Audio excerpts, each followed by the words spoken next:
வணக்கம் friends, welcome to Madras kitchen journey. இன்றைக்கி நம்ம சேனலில் ஒரு சூப்பரான காடை பிரியாணி எப்படி செய்யலான்னு பார்க்கலாம். சும்மா சொல்லக்கூடாதுங்க, சிக்கன் பிரியாணி விட டேஸ்ட்டாக இருந்தது காடை பிரியாணி. இப்போ எப்படி செய்கிறதுன்னு பார்க்கலாம். அதுக்கு முன்னாடி காலையில் கூழ் தான் நான் ரெடி பண்ணி வச்சுருந்தேன். வெயிலுக்கு ரொம்ப வெயில் தாங்கலை, அதனால் வெயிலுக்கு கூழ் ரெடி பண்ணி வச்சுருந்தோம். கூழை காலையில் குடிச்சிட்டு தொட்டுக்க சின்ன வெங்காயம் ரெண்டும் தேவாமிர்தமாக இருந்தது. அது கூழ் குடிச்சிட்டு கொஞ்சம் நேரம் கழித்து எல்லா வேலைகளும் முடிச்சுட்டு அதுக்கப்புறமா பிரியாணி பண்ண ஸ்டார்ட் பண்ணிட்டேன்.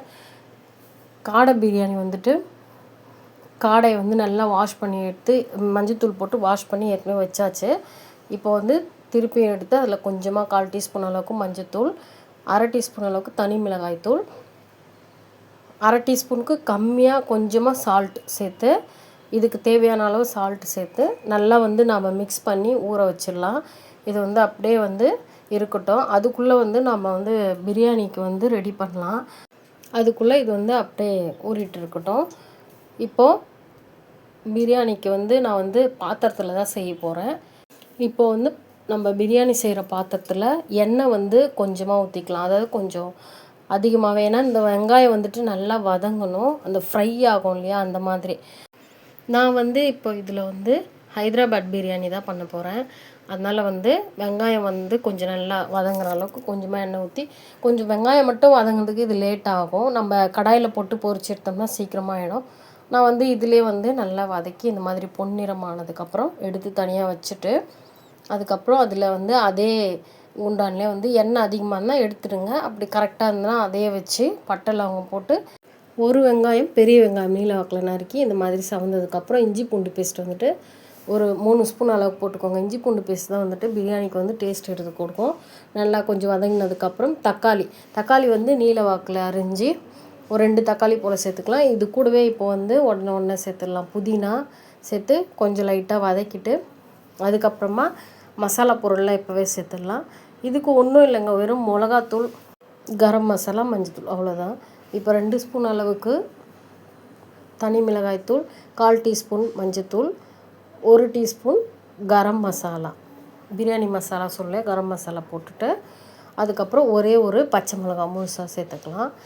இப்போது கல் உப்பு கொஞ்சமாக இந்த அளவுக்கு சேர்த்துக்கிறேன். ஏன்னா நம்ம அதிலே உப்பு சேர்த்துருக்கோம் காடையிலையும், அதனால் கல் உப்பு சேர்த்துட்டு 3 ஸ்பூன் அளவுக்கு தயிர், நல்லா கெட்டி தயிர் சேர்த்து கொஞ்சம் நல்லா வதக்கிட்டு காடை இப்போ சேர்த்துக்கலாம். சேர்த்துட்டு நல்லா மிக்ஸ் பண்ணி விட்டுட்டு லைட்டாக தண்ணி ஊற்றி இது மூடி போட்டு அப்பப்போ திறந்து கிளறி விடணும் சிம்மிலே வச்சு. காடை வேகிறதுக்கு எப்படி ஒரு 20 நிமிஷம் ஆகுங்க. ஏன்னா காடை கொஞ்சம் லேட்டாக தான் ஆகும். சிக்கனை விட காடை வேக லேட் ஆகும். அதனால் அப்பப்போ கொஞ்சம் திறந்து கிளறி விட்டுட்டு, இப்போ பாருங்கள், இந்த மாதிரி ஸ்டேஜில் நம்ம மீதி ப்ராசஸ்லாம் பண்ணலாம். இப்போது நான் வச்சு இந்த மாதிரி கொஞ்சமாக தண்ணி தெளித்து விட்டு இந்த மாதிரி நல்லா கிளறி விட்டுட்டேன். இது தொக்கு மாதிரி ஆகிடுச்சு இல்லையா. இப்போ இதிலேருந்து கொஞ்சமாக எடுத்துக்கலாம். அதாவது லேயராக போடணும் இல்லையா, அதனால் கொஞ்சமாக பாதி எடுத்து ஒரு பிளேட்டில் வச்சுட்டு பாதி அதிலே இருக்கட்டும். இதுக்கு சாதம் நம்ம ஏற்கனவே வேக வச்சு வடித்து வச்சுருக்க பாஸ்மதி ரைஸ், அதை இதில் கொட்டிடலாம். அதாவது பாதி தான் கொட்டணும். அப்புறம் மீதி அதுக்கப்புறம் சேர்த்துக்கலாம். வெங்காயம் நல்லா ஃப்ரை பண்ணி வச்சுருக்கேன். வெங்காயத்தை இது மேலே சேர்த்துட்டு, கலர் ஆப்ஷனல் தான், வேணும்னா சேர்த்துக்கலாம், இல்லைன்னா விட்டுடலாம். நான் 2 கலர் கலந்து வச்சுருக்கேன். ஒன்று கொஞ்சம் ஆரஞ்சு கலரும், அதுக்கப்புறம் ரெட் கலரும்.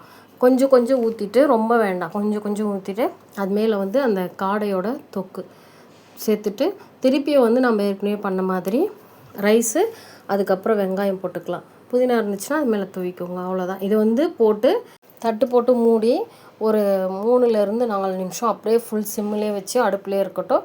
அதுக்கப்புறமா ஆஃப் பண்ணிவிட்டு ஒரு 5 நிமிஷம் இருக்கணும் ஆஃப் பண்ணதுக்கப்புறம். அதுக்கப்புறம் நம்ம எடுத்து கிளறி சாப்பிட்றலாம். ரைஸ் 3/4 வேக்காடாக வேக வச்சு எடுத்து வச்சுக்கணும். தண்ணி போட்டு உப்பு போட்டு எண்ணெய் போட்டு அதுக்கப்புறம் பாஸ்மதி ரைஸ் போட்டு 3/4 வேக்காடு வெந்ததுக்கப்புறம் தண்ணியை வடிச்சிட்டு எடுத்து ஆற வச்சிட வேண்டியது தான். ரைஸ் ஒயிட் ரைஸ்க்கு அது மாதிரி பண்ணணும். இப்போ நான் வச்சு 5 நிமிஷம் ஆகிடுச்சு. ஓப்பன் பண்ணி நல்லா மிக்ஸ் பண்ணிட்டோம்னா சூப்பரான ஹைதராபாத் பிரியாணி ரெடி. இது மிக்ஸ் பண்ணாமல் அப்படியே கூட நம்ம லேயராக எடுத்து கூட போட்டு சாப்பிட்லாம். நான் மிக்ஸ் பண்ணிட்டேன். மிக்ஸ் பண்ணால் இன்னும் டேஸ்ட் நல்லாயிருக்கும்னு சொல்லிவிட்டு மிக்ஸ் பண்ணிட்டேன். எப்பவுமே வந்துட்டு சிக்கனில் தான் இந்த மாதிரி செய்வேன். சரி ஒரு தடவை காடையில் ட்ரை பண்ணி பார்க்கலான்னு பார்த்தேன். அதை விட இது சூப்பராக இருந்தது. நீங்களும் ட்ரை பண்ணி பாருங்கள். அவ்வளவுதாங்க, என்னுடைய ஸ்டைலில் காடை ஹைதராபாத் பிரியாணி ரெடி. உங்களுக்கு இந்த ரெசிபி பிடிச்சிருந்தால் மறக்காமல் ஒரு லைக், சேனலுக்கு சப்ஸ்கிரைப் பண்ணணுன்னா மெட்ராஸ் கிச்சன் சேனலுக்கு சப்ஸ்கிரைப் பண்ணி சப்போர்ட் பண்ணுங்கள். நன்றி, வணக்கம்.